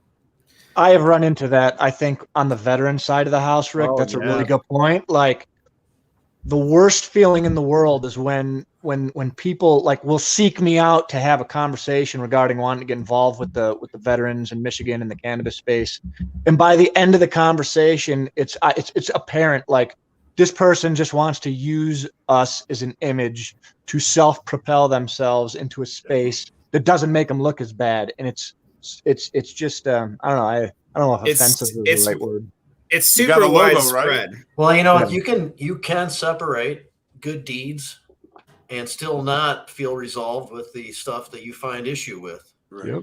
Mr. Adam Brook today told me on his live video that he would gladly take money from one of these fucked up MCMA companies or similar style, and then use that money from them to actually campaign against them, because that's how you treat people like this. Honestly, Yeah, I mean, if they're dumb enough to give me money Sure. or work with me, no, wait a minute. But this is no joke. I literally have licensees reaching out to me to participate in non-licensed events. What's that about? How do you risk your livelihood? I mean, I got to ask them, you do realize you're risking your license by doing this? that's And- wild. But the Yeah. MRA absolutely will penalize them. Well, here's the thing. What I've seen is in the past, licensed companies distributing T-shirts and stickers and things at unregulated events, specifically cacao cultivation, I can think of, and even, some other ancillary events that I've seen too. Sometimes regulated companies don't vend flower, but they do public relations work. Let's just call it like that. So in that capacity, I've seen that before, and it's been successful to my understanding. Yeah, I brought But I can't- Botanical company swag to, unsanctioned events. Yeah. You know. But it's about the selling of cannabis. If you have a cannabis retailer who's trying to vend at an unlicensed event, that's Oh no, extremely- that to me would be absolutely crazy. But Yeah, my yeah. question is, how do you mix? Don't they realize that the state's going to look at them? I just don't think, and I'm talking about sponsorship. We're talking about having their name on the banners that run along the walls of the park. That might be stretching it. I really think. I don't know. I was shocked, and to have to explain it to them, to me, is even more. Here's shocking. the thing. Never ever put yourself in a position where you have to depend on the courts thinking logically about your problem and coming out on your side. Never. Well, Because you cannot predict the factors that affect a court's decision, and it's not always a straight reading of the law. How good your lawyer is, whether there's a Republican prosecutor in that county. There's so many different things that factor into whether or not your ass goes down. So just don't do it. no, and the nice thing is I'm in a position where I could say, well, I'll take it to the boss and see what he has to say. Well, Right. So one of the it's not things- my problem.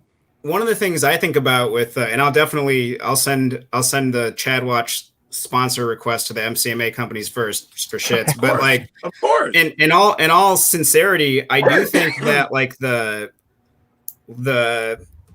nonprofits that are doing work on expungement and other good stuff like the Chads, they should be fucking paying for that. Like the people that we want to put out of business, they should be putting the most money into it because they're benefiting the most. They're rich guys that walked into it and just started the come up, and like the returns that these guys are getting is like to them crack cocaine money. They can't even believe it. So they should be paying for this shit. I know in the context of some of the charitable organizations I worked with, we had to decide where some lines were with, how we deal with this scenario. Same thing. Yeah. Same thing with, with Hero Project. We've built this brand that we're trying to help veterans, and we're out there trying to raise money, but nobody has money.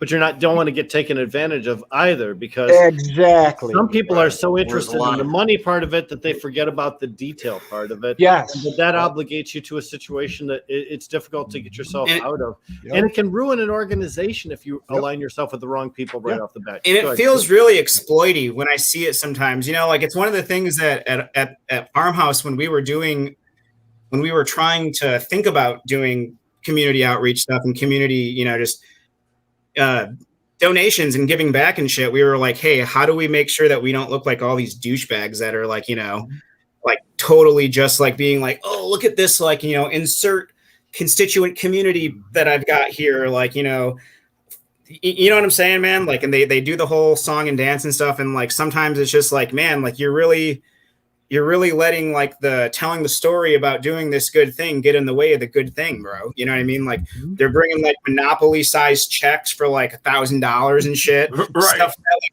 Louis Trevino back in the day used to just pull out of his pocket and, you know, pop me off, you know, like these guys are a joke. So like, it's actually like, it's so widespread that whenever you actually want to do like a good thing, you know, you're like, man, how do I not come off like an asshole? You know, which is, it's crazy that it has to be like that. And that's in our game, we all know that there's a lot of this giving that's done privately and quietly because of that reason that there's it's been tarnished. And you know, there was a time when all the big players, any of the nonprofits that you could name, you know, Cancer Society, Heart Association, they wouldn't take our money. They didn't want anything to do with us. You couldn't do a fundraiser for them. Things have changed. Times have changed. They see us as another community, just like anybody else. But when we help within our own, and we're not looking to get anything out of it, I think that it certainly doesn't get the recognition, but it's much more impactful. I mean, you know, the whole turkey giveaway thing, 1,000 turkeys. I mean, the average idiot can't count to 1,000. Okay, so to actually take the time and the effort to give away 1,000 fucking turkeys, that's impressive. If nobody knows about it, that's even more impressive. You know. And we didn't think you were going to get through that 1,000. Just incidentally. No, and when Kyle told me that, I was just so happy. 8 hours gone. And that's Kyle Cohey and the Lighten Up. Yeah. And Anton and the Hero Project. Valor Craft was there. There were a lot of wonderful people. Everybody, and it was only good. Darren McCarty showed up. We had Mike Brennan and the MI Tech Cast crew there. We recorded some live video. Go ahead, Adam. Well, I was just going to say what I find great about stuff like that is there's 1,000 people out there who can tell you who was there better than you can, Rick Thompson. They can tell you who participated in that event better than any of us.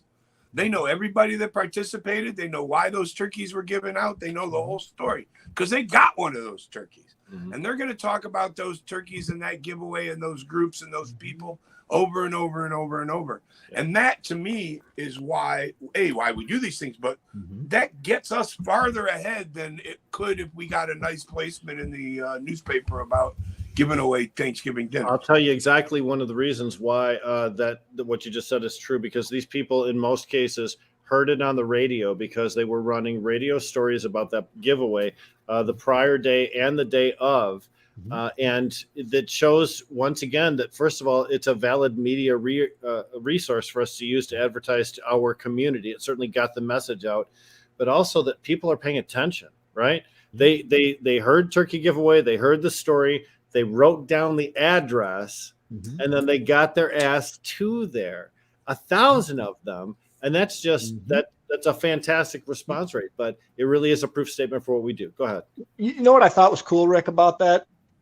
I would say more than half the people that showed up to get a turkey had no idea it was cannabis related, that a dispensary was involved, that anybody in the cannabis world was involved. It was just something good that was there for the people, and they were genuinely appreciative about it. I mean, it was a great day. I can't wait till next year. And big semi-trailer full of frozen turkeys. That's awesome. From the distributor, just parked right there, and a forklift from a neighboring company. Kyle told the story to Ryan Basor and myself just the other day. And they, people all around clearing out their parking lots because they knew that they were going to have overflow from this event. So, man, and then the bus showed up. We had a bus there with Haas and Lori. Hey, Darren McCarty was there. D-Mac was there Most too. recently can be seen in Sam Bernstein. Yeah. Along with Barry Sanders. The Super Bowl ad, man. The Super Bowl ad for Bernstein. It was great. He looks Darren's so good people. Darren looks so he's happy with his life. I think it's a wonderful place that he's in right now, and we should all be so lucky, So good for him. And sobriety looks good on him. Do you know what I mean? Got pre-rolls and gummies out branded right now. I think more stuff coming. He's with a good company. He still does a lot of appearances. He plays with Grindr. He still does the slapstick comedy. He's on, 10 podcasts maybe or something. He's on he doesn't stop. And he's on regular good radio stations too. And Woodward, his association with Woodward Sports is fantastic too. Yeah. Mm-hmm. Yeah, but I thought it was funny as hell. They used to say Morningwood, you know, and that gave way to Big D Energy, which I didn't like as much. There must have been some controversial issue with Morningwood, but that was the funniest. No. But you know, he's nominated for some type of award for his work on that show. That's fantastic. Yeah. You know, there's a lot of good things that go, as you mentioned, unseen. One of the biggest secrets of the MI Legalize and MRTMA campaign is Kevin McCaffrey. He's a guy who was the primary financier of the MI Legalize program. Uncle Kevin, a restaurateur from and the subsequent yeah, campaign, he put a lot in via the MI Legalized component of the never wanted credit for it, but literally when we couldn't find, you know, Danny Trevino with fat stacks in his front pack, then it was always Kevin McCaffrey who had a legal donation that would go. And oftentimes those donations were made directly to the companies that we use to verify signatures or to collect petitions in order to pay off those fines, those fees rather, for services rendered. And that's all legal under election law. So yeah, your treasurer signed off on it. It was I know, yeah. yeah. But the fact of the matter is, there's one example I'll just call out right now. One of those heroes of the movement that doesn't get enough credit. 2016, we collected what, Chris, 320 some thousand signatures. Is that correct? I think so. And we also did the extra bullshit work of of verifying the stale ones, right? Like Yes. I mean, we could do in fact, you guys, we should do a whole episode about that, because like there was a lot of like lawsuits, and like there's a lot of like the interpretation of state law on how signature gathering like can take place. Like basically you could refresh these signatures by, you can roll the date. Yeah, by verifying that the person was still registered to vote. So it would make the signature not stale. And like these guys mentioned, I got hired on to do that not do that, but to run the campaign and stuff. And I'd been doing paid political work since high school, really. But the last 5 or 6 years before the campaign, I'd been doing just these ballot campaigns. Like I did the Green Party's 2012 ballot access in like 30 states. So I would send teams out and we'd collect signatures and shit. And so I do this for a bunch of stuff. And I'd, you know, kind of in the weeds on this. And this was an idea that Jeff Hank kind of, you know, laid out, you know, kind of pioneered out. I personally, not being a lawyer, still really believe that it, you know, that was the law, and these fuckers just decided not to follow the law. But yeah, we collected a shitload of signatures, man. Like enough to make it on the ballot for sure. Our argument for being unconstitutionally denied ballot access is still very valid. It ultimately wasn't heard by the Supreme Court, and we didn't get the rulings that we wanted. But it was an undue burden. You mentioned the way you can revive those votes. So this was pre, a common use of internet. This is pre-electronic database of this information. And so without that, you have to go to every county and then every community within the county that's on those petition sheets, and bring those original petition sheets in and verify that those people were registered to vote at the time that they signed it and are registered to vote currently. Now that's an undue burden. We actually did do it though, but we used the electronic database that came around in the late 90s or whenever it did. And there was a great argument that because it came in and was used and housed this, that along with it, we should have just been able to roll into being able to use it to satisfy making sure the person was registered to vote then. And it's all that there is, man. Like the county stopped. So like the what you're talking about, the qualified voters file, like that's those are all electronified. Entheo mentions like you have to get everybody to work with you too in each one of those communities. Yeah, if you're ever possible to pull it off. Well, they don't even have the information. Here's the thing, man. Like if you were to go to the clerk and ask them for verification on somebody, you know what they would do? They would look it up on the qualified voters file, the same fucking thing that we know. I'm serious, man. Like that's whenever you update your stuff, like it's the clerk updates it for the only reason that person updates it is so that it can go to the qualified voter file. It's what's used in every other thing. It's like referred to in countless like laws and statutes and shit, you know, like it's used all the time. Like they don't, the law doesn't work, right? Like it's not. Our good friend of the show, Dennis Shornack, was around and was working in government at the time when this database was put into place. And he has confirmed it was done for the purposes of making things like having to go to each community and get this information. And elector search easier. Which is like super unconstitutional. So it should have just taken, it should have just occupied the field then and how you go about this process and not required a change of law. And there was an attempt to get everybody to vote on it, and there was a bunch of shenanigans, in the board of canvassers that led to the vote not being able to take place. Including one dude just getting up and splitting. Oh, I should have forgotten that meeting. Republican. Because one Republicans didn't show up, so the vote would have been 2-1. And it would have changed everything. And in order to stop the meeting or to not allow for a quorum, he just got up and split and said he forgot that he had to go meet a client someplace. Oh my God, that's so fucking true. But this just a reminder. Remember what I said earlier? Don't ever put yourself in a position where you have to trust that the courts are going to behave logically or by the letter of the law. And with MI legalized, we honestly felt like we had a good argument as to why those petitions should have been allowed to be refreshed after the 6-month period. And they stuck with a very hard 180-day rule, which is what we have to deal with right now, which is essentially a way to suppress the opportunity available to do a voter-directed initiative because it is so hard to collect that. Which itself still may be unconstitutional. That hasn't been challenged.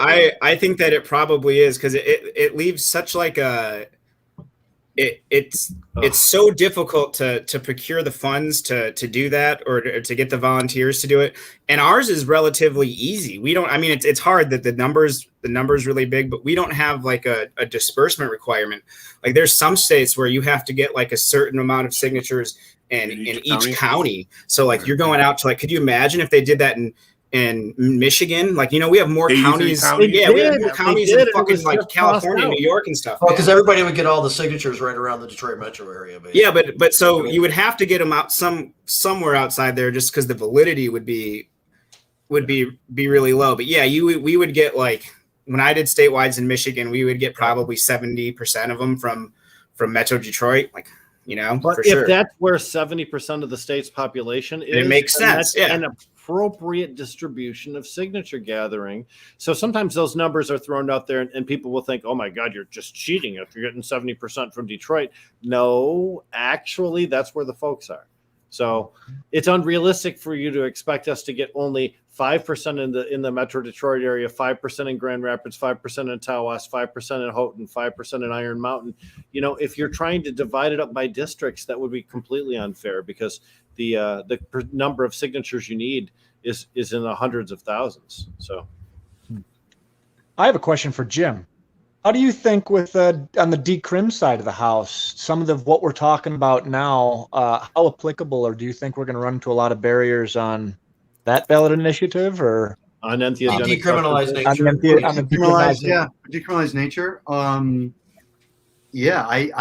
I don't know. I know that's getting off and going. It takes a lot of money to do that, and right now the efforts are to start raising money to get that done. But I'm not really sure what kind of obstacles we're going to run into. It's tough right now, man. Like all my friends are still in this. A lot of my friends are still in the paid petition game, and like it's brutal. It's brutal. I mean, they're loving it because it's like the signature cost is just up. But it's really tough with COVID, even though like you don't catch COVID by touching stuff as much. People are just like 100% sketched out by that. So like anytime I went petitioning, I would get deathly sick the first week of a campaign because you just what I'm saying, you're just every exotic disease known to man is blown in your face when they say thank you. Yeah, and they'll have the pen and they'll just be putting it straight in their mouth, and then just right back to you. You just so like and that was pre-COVID, so I was just like rolling the dice, but nowadays like it's just that's making like in all seriousness, it's making the per signature cost like probably hovering like $7, $9, Oh my God. $10 a signature. Like, Really? like, yeah, for sure. So like, Oh. it could be getting, it could, well, Really? I don't know. Mushrooms that's the thing. So here's the thing with drugs is they're fun petitions to do. Everyone wants to sign them, you know? So they're not as hard. But on the flip side, like you have like a lot of dumb shit that happens. Like 17-year-olds want to sign. People that don't spell their own names right. Yeah. Well, and then just people like, no, people think that like the government is like out here doing fake petitions to like trick them into admitting they like drugs and stuff, you know, like we would see a lot of that on Am I Legalized, just stuff where I just I know that's what happened is like he started writing it. He was like, people don't understand what's going on. Yeah, he was like, oh man, it's the feds. I'm going to be on a list somewhere, you know, like We were up in it was Clare or Harrison because we did both those cities, and I was actually getting signatures with Rick, one of the local residents that helped us out quite a bit. And there was some dude who thought that we were trying to legalize cannibalism. That's the next one, dog. Wait. Did he It's sign? like, what? 2028. Yeah, did he sign? I don't think so. No, he's still okay. He took one look at Rick. Rick's a pretty tall dude that has a shirt that said "I pooped today." So Was he eating? Yeah. He didn't ask any questions. Man. What would that cost? Yeah, that would be a nuts one, man. That's hilarious. No, the point is, people just don't understand what the hell is going on. You got to rearrange the grocery stores. A lot of the time. Accommodate Even a if whole more new innocent. line now. Yeah, of course it should be legal. Man. What are you going to do? Oh, that's just atrocious. Well, we're coming down to about the last 15 minutes of the show. So one of the things we haven't talked about, Chris, is how people can find out about your show, Chadwatch. When does it broadcast? Is it regular or an irregular schedule? So we are. Are you irregular? Yeah, we're semi-regular. We're gonna roll into it. I think so. 2 weeks from today will be, I think, Chadwatch episode 1.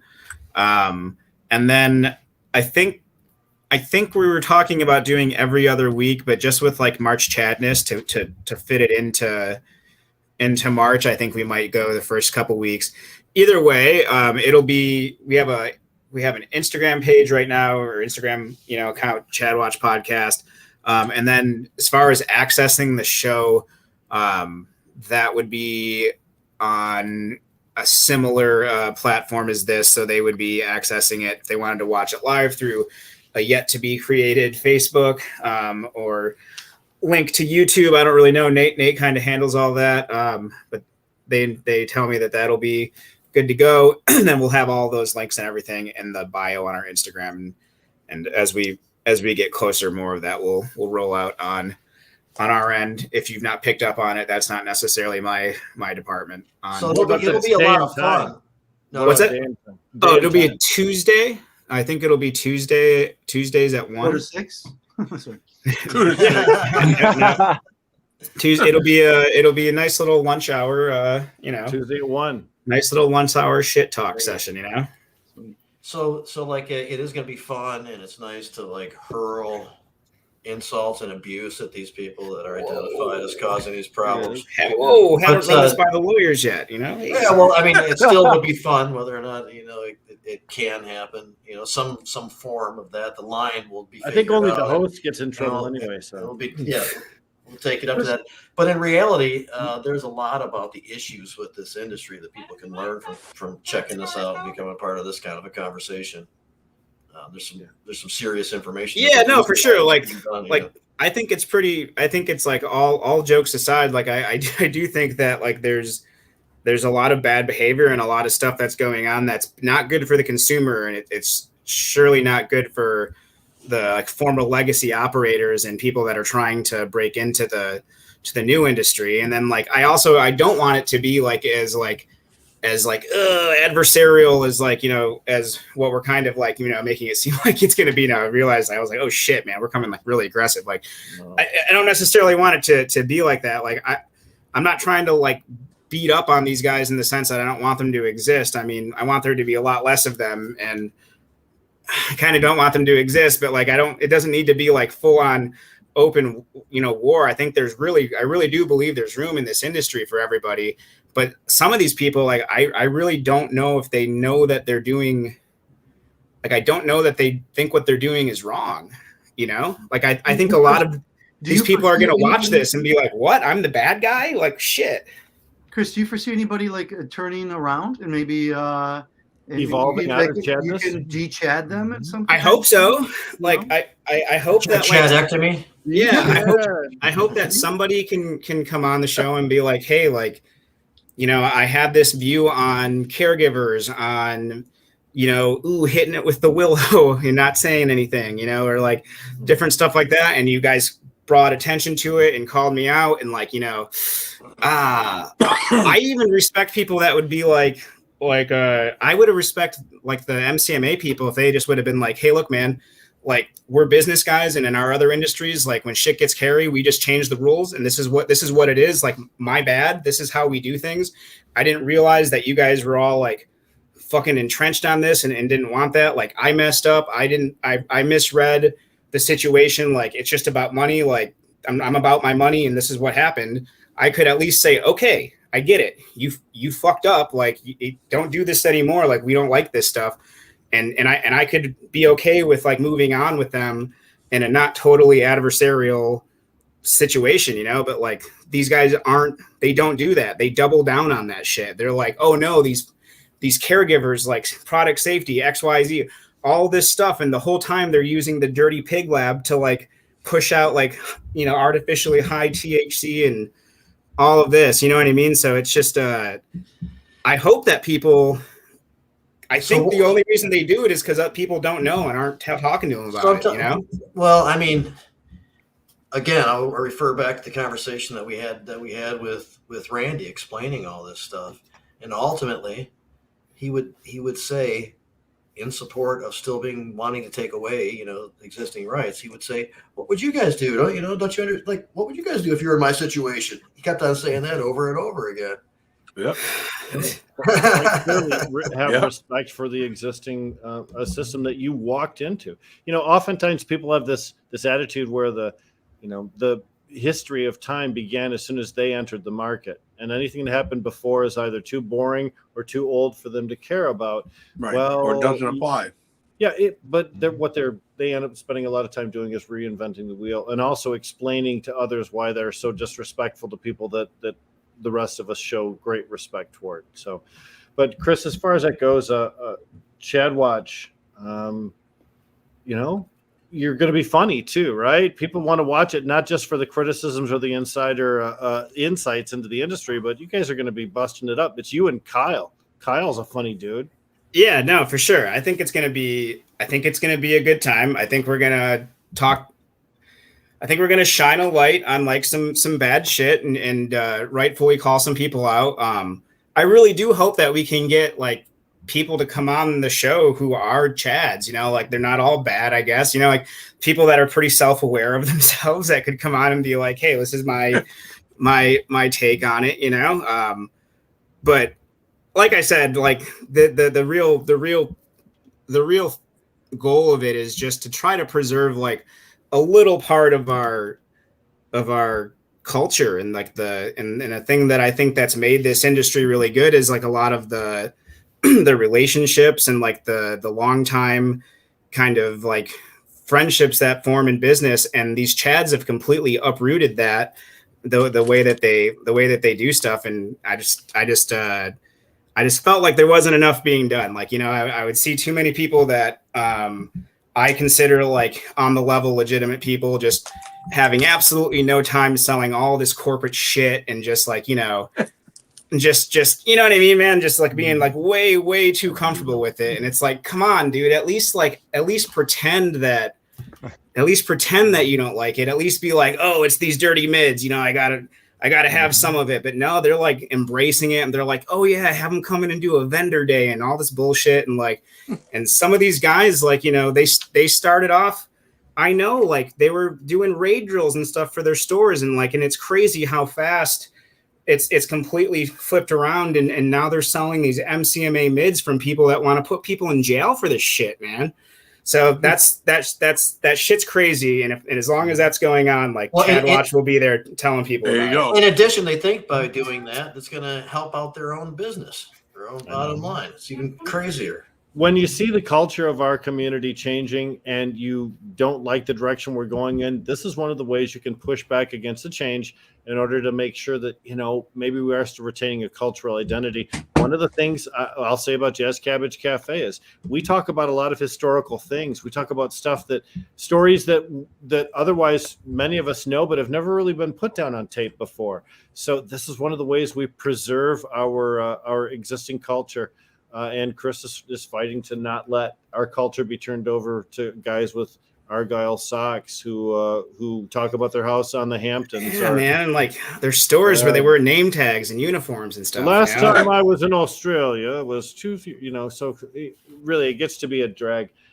Chris, again, get right to the heart of it, man. I dig it. I know that Rick touches on it. The 420 Post. It gets touched on in Medical Mondays. Gets touched on in Planting Creatures. All the Bros Grow Show. All the Trey and Cannabis Lifestyle TV. It gets touched on. You're getting right to the heart of it, man. Like, and I appreciate that. That's like that is needed. I agree, and that helps to support and helps to define better a lot of the stuff that we might talk about without such an approach.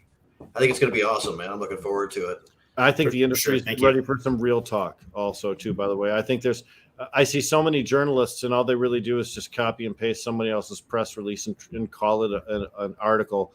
In reality, what we need is a deep look at certain people and certain things and why they are the way that they are.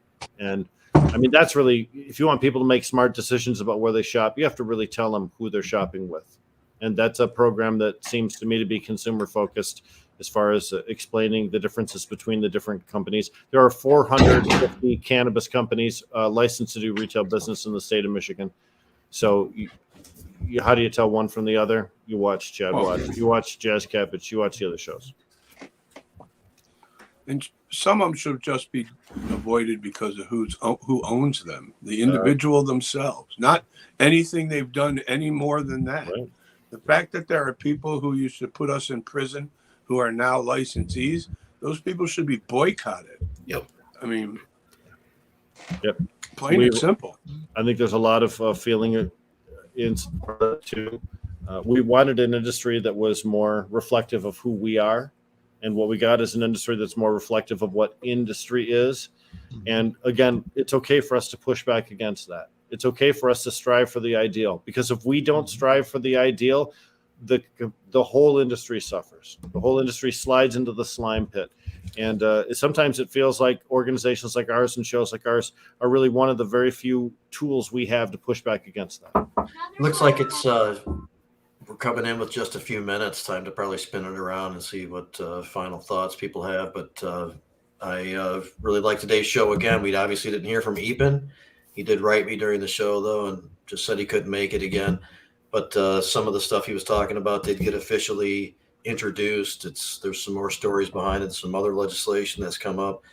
We'll just try again for next week. I think it's still pretty interesting, and he's pretty interesting to talk to, about these things. And he's done a lot of work all over the country, too. So I was going to ask him what he thought about, the Chadwatch thing and more of on a national, basis, because he pays attention to what's going on everywhere, really. Anyway, with that, Chris, anything else? No, just thank you so much for having me, and thank you to all of you guys for your your hard work and advocacy over all of the years. And this is I think that what we have in Michigan is super unique. I think that's honestly why I was having such a hard time seeing the industry go out this way, is because during the caregiver years, that's like our Camelot, like it was absolutely phenomenal. It was like one of the best years of my life, as far as like being able to create and do things and have the ability to bang around this industry, is to see so many people get kind of get that exposure. And like we just have a really good community of people who are still involved and still talk to each other. And I think that these Chads will never be able to take away like the thing that like is special about our community. And I think that, we just all keep doing what we're doing. I know that every day more of the homies are coming online. They're getting their grows set up. Like some places are opening up. Like, you know, it is getting a little bit better every day. So I just super optimistic and happy to be able to tell these people how it is. And thanks very much for all that you guys do.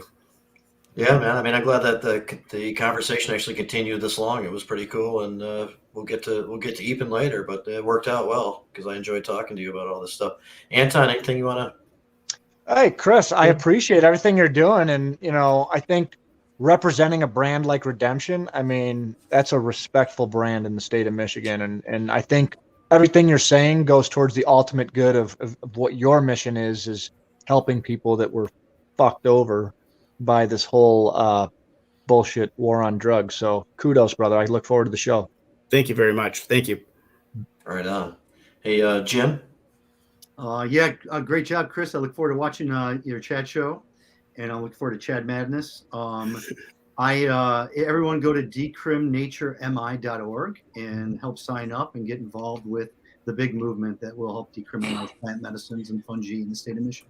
There's a great effort in the legislature and with petition drive. Yeah. To accomplish this goal. Adam.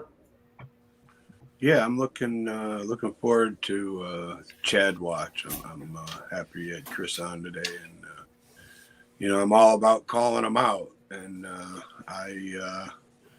it's all we got is being able to tell the truth. And you know, we'll have you on there, man. Yeah, I'd love to have you on there. I appreciate it. He might be too soft on him. Well, you know, I'm trying to preserve my own shit too, so I'm fearful on hating too hard on some of these people.